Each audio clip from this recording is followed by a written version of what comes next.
চিরন্তন বার্তা।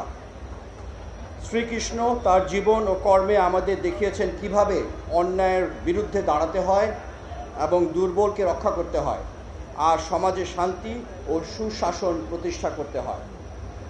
গীতায় শ্রীকৃষ্ণ বলেছেন, যখনই ধর্মের অবনতি ঘটে এবং অন্যায় বেড়ে যায়, তখনই আমি আবির্ভূত হই ধর্ম প্রতিষ্ঠা ও অধর্ম নাশের জন্য। এই অমর বাণী কেবল প্রাচীন কালের জন্য নয়, আজকের সময়ের জন্য খুবই প্রাসঙ্গিক। প্রিয় উপস্থিতি, বাংলাদেশ সাম্প্রদায়িক সম্প্রীতির উজ্জ্বল উদাহরণ। এখানে সব ধর্ম, বর্ণ ও ভাষার মানুষ মিলেমিশে বাস করে। আমরা ঈদ, পূজা, বড়দিন বা বৌদ্ধ পূর্ণিমার সব উৎসব একসাথে উদযাপন করি। এই ঐক্যের সংস্কৃতি আমাদের জাতীয় শক্তির মূল ভিত্তি। বাংলাদেশ বিমান বাহিনীও এই মূল্যবোধের প্রতি অটল। আমরা বিশ্বাস করি, শান্তি ও উন্নতির জন্য ঐক্য অপরিহার্য। আজকের এই দিনে আমাদের সবার কাছে কিছু গুরুত্বপূর্ণ শিক্ষা আছে। প্রথমত, আমাদের সত্যের পথে অটল থাকতে হবে। দ্বিতীয়ত, অন্যায় এবং অবিচারের বিরুদ্ধে সাহসিকতার সাথে রুখে দাঁড়াতে হবে। তৃতীয়ত, সকলের সাথে সৌহার্দ্য, সহমর্মিতা ও ভালোবাসার সম্পর্ক গড়ে তুলতে হবে।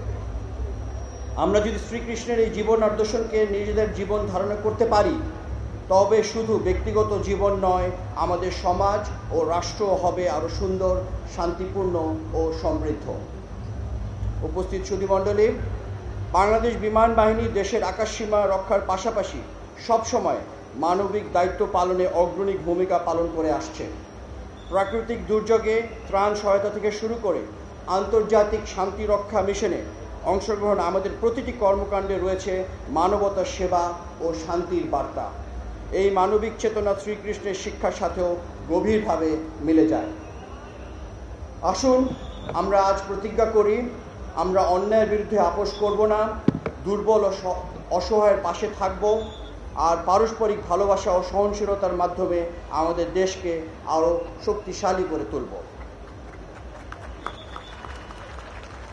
পরিশেষে সৃষ্টিকর্তার কাছে প্রার্থনা করি, তিনি যেন আমাদের হৃদয়ের সত্য, ন্যায় ও মানবতার আলো প্রজ্বলিত করেন, আমাদের জীবনকে শান্তি, সৌন্দর্য ও সমৃদ্ধিতে ভরিয়ে দেন এবং আমাদের প্রিয় মাতৃভূমিকে সদা সমৃদ্ধ, ঐক্য ও মর্যাদার পথে এগিয়ে নিয়ে যান।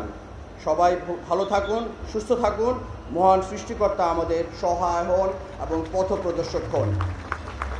উৎসব ধর্ম যার যার, উৎসব সবার। ধন্যবাদ।